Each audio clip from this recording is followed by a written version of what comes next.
सर्वांना नमस्कार।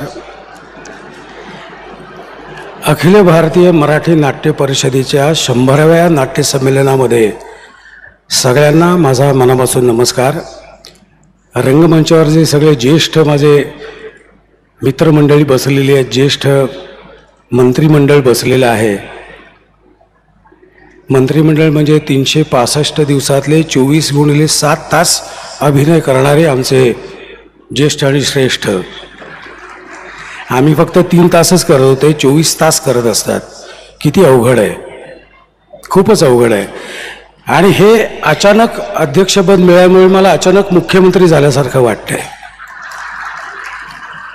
फक्त उत्तम गोष्ट अशी आहे, सुदैव माझं असं आहे की माझे जे सहकारी आहेत ते माझे बाप आहेत। चुकू नये, मी पहिल्यांदाच अध्यक्ष झालेलो आहे। प्रोप्रायटर एखादी संस्था चालवणं आणि सेवाभावी, माझ्या मते अखिल भारतीय नाट्य परिषद ही शेगावची जशी सेवाभावी संस्था आहे तशी ही पण सेवाभावी संस्था आहे।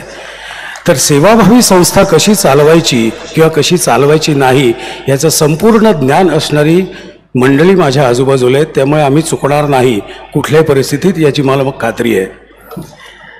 मी 2-3च गोष्टी मांडणार आहेत, कारण मला ज्या गोष्टी मांडायच्या होत्या त्या अजित भोरे यांनी मांडलेल्या आहेत। म्हणजे आमच्यात काही संपर्क नाही अशातला काही भाग नाही, पण त्यांनी मांडले आहेत।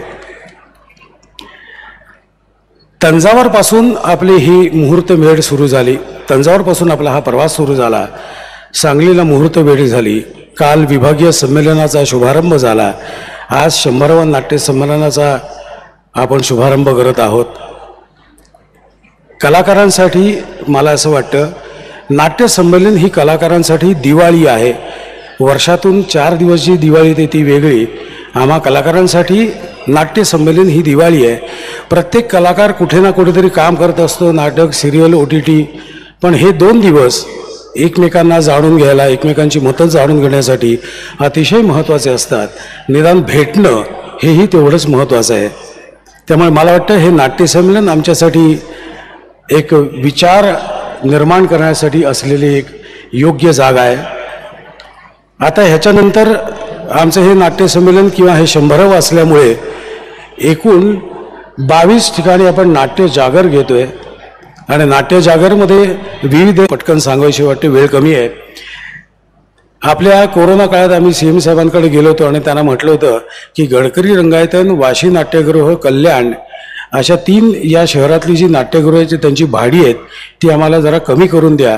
आणि त्यांनी फक्त एका फोनवरती भाडी कमी केली होती। त्याने भाडी कमी केल्या आम्ही सगळीकडे ते पत्र पाठवून दिलं, त्यामुळे संपूर्ण महाराष्ट्रातली भाडी कमी करून घेतली आम्ही। तर त्यांच्या कामाचा झपाटा माहिती आहे। पिंपरी चिंचवडचे जे रामकृष्ण मोरे सभागृह आहे, आज साहेब पण इथे आहेत, मी तुम्हाला अतिशय नम्रपणे सांगू इच्छितो की आपल्या पिंपरी चिंचवडच्या नाट्यगृहातल्या इलेक्ट्रिकचं, हा इथे मांडण्याचा विषय आहे की नाही मला माहीत नाही, पण खूप वेळा मांडून झालेलं आहे आणि काहीच घडलं नाही म्हणून मी आज इथे मांडतोय। पिंपरी चिंचवड नाट्यगृहातलं इलेक्ट्रिकचं जे बिल आहे, नॉर्मली नाट्यगृह म्हटल्यावर नाटक झाल्यानंतर बेसिक रिक्वायरमेंट आहे की बसून, रात्री आमचा 12:30 पाऊणला जे प्रयोग संपल्यानंतर बसून जेवायची व्यवस्था असणं गरजेचं आहे। आम्ही अनेक ठिकाणी हातात ताट घेऊन रात्री जेवतो, तो काही प्रश्न नाही, आम्हाला नाटकाची हौस आहे त्यामुळे आम्ही ते करतो। पिंपरी चिंचवडच्या रामकृष्ण मोरे सभागृहाच्या बाबतीत असं झालेलं आहे की पूर्वी तिथे हॉल होता, आजही हॉल आहे, पण त्या हॉलचं जेवण वाढण्यासाठी 500 रुपये भाडं लावायला सुरुवात केलेली आहे, जे अतिशय दुःखदायक आहे। दुसरी महत्त्वाची गोष्ट अशी आहे की नाट्यगृहाचं जे इलेक्ट्रिकचं भाडं आहे ते फक्त चिंचवडमध्येच नाही, पुण्यामध्येच नाही, महाराष्ट्रातच नाही, भारतातच नाही, आशिया खंडात सगळ्यात जास्त आहे ते म्हणजे 14,000 रुपये इलेक्ट्रिकचं भाडं, जे बाकी सगळ्या ठिकाणी 2,500 ते 3,000च्या घरात असतं। आणि हे सांगून काही घडत नाही, त्यामुळे आज मी तुमच्यासमोर नम्र विनंती करतो सर की ह्याच्यात कृपया लक्ष घाला। बाकी पिंपरीचे तुम्ही भाडं किती वाढलं तरी आम्ही येणार बरं का इथे, तुम्ही कितीही भाडं वाढवा आम्ही येणार, कारण आमचा नाट्यरसिक इथं आहे, आम्हाला नाटकात काम करायला आवडतं आणि नाट्यरसिक इकडचा उत्तम आहे, त्यामुळे आम्ही इथे येणार, पण तुम्ही लक्ष घ्यावं एवढी विनंती आहे। आज CM साहेब आणि आमचे म्हणजे मी हे सगळं का करू शकतोय याचं एका वाक्यात तुम्हाला सांगतो. माननीय उपमुख्यमंत्री एकनाथजी शिंदे, आमचे माननीय शरदचंद्रजी पवार, अजितदादा पवार,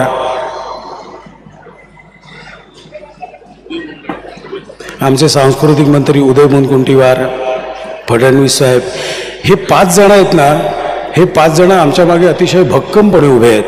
आणि त्याचबरोबर आमचे जे सेक्रेटरी लेवलची जी मंडळी आहेत ती सुद्धा आम्हाला छान मार्गदर्शन करतात.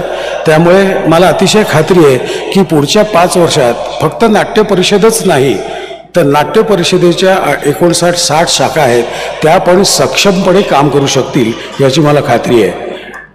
आता मी इथे थांबतो, उद्या अजून बोलीन काहीतरी, पण तुमचं सगळ्यांचं परत एकदा या 100व्या नाट्य संमेलनात मी खूप मनापासून स्वागत करतो. जय हिंद, जय महाराष्ट्र.